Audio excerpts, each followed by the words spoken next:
RSS Rashtriya స్వయం సేవక సంఘము. ఈ సంస్థలు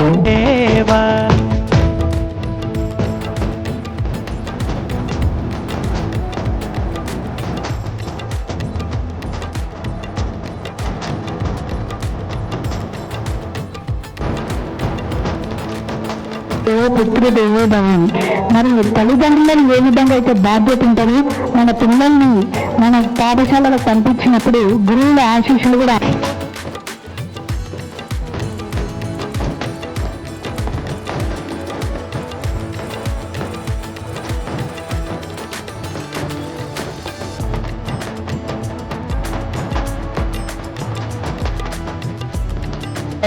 సేవ అంటే ఏమిటి అంటే మనం దేనిని కూడా ఆశించి కాకుండా మనం కేవలం పరుల కోసము ఉపకారం చేయడం కోసమే సంకల్పించేటువంటి విషయం అనేది నిస్వార్థంతో లేదా నిస్వార్థము అని చెప్పవచ్చు.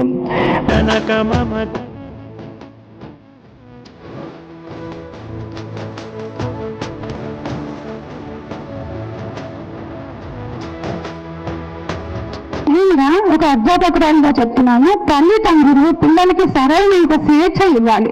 ఒకవేళ మీరు మీ పిల్లలతో ఎక్కువ సమయం గడపలేకపోయినా ఇప్పుడు మీరు మీ మనవాళ్ళతో మనవరాలతో గడపండి. వాళ్ళు మీ దగ్గర స్వేచ్ఛగా మాట్లాడగలిగేంత స్వతంత్రాన్ని మీరు ఇవ్వండి. మీకు తెలిసిన పురాణ గాథలు చెప్పండి. ఇప్పుడు మహాభారతం ఉంది, అన్నదమ్ములు కొట్లాడుకుని అన్నదమ్ములు ఈర్ష్యాద్వేషాలతో మొత్తం గల కాండాన్ని మొత్తాన్ని నాశనం చేస్తున్నారు. అంతేనా? అంతే కదా? అలాంటి అన్నదమ్ములు మనకొద్దు. మన కుటుంబ పరివర్తన, మన కుటుంబంలో ద్వేషం పగలు లేకుండా అందరం సంతోషంగా ఉన్నదాన్ని పంచుకుని ఈ ప్రేమతోనే మనం బ్రతకాలి అనే ఒక సూత్రాన్ని వాళ్ళకి నేర్పాలి. అంటే ముందు మనమే మన అన్నదమ్ములతో బాగుండాలి. మనం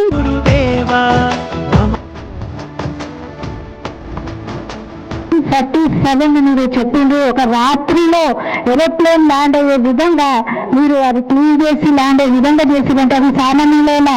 అది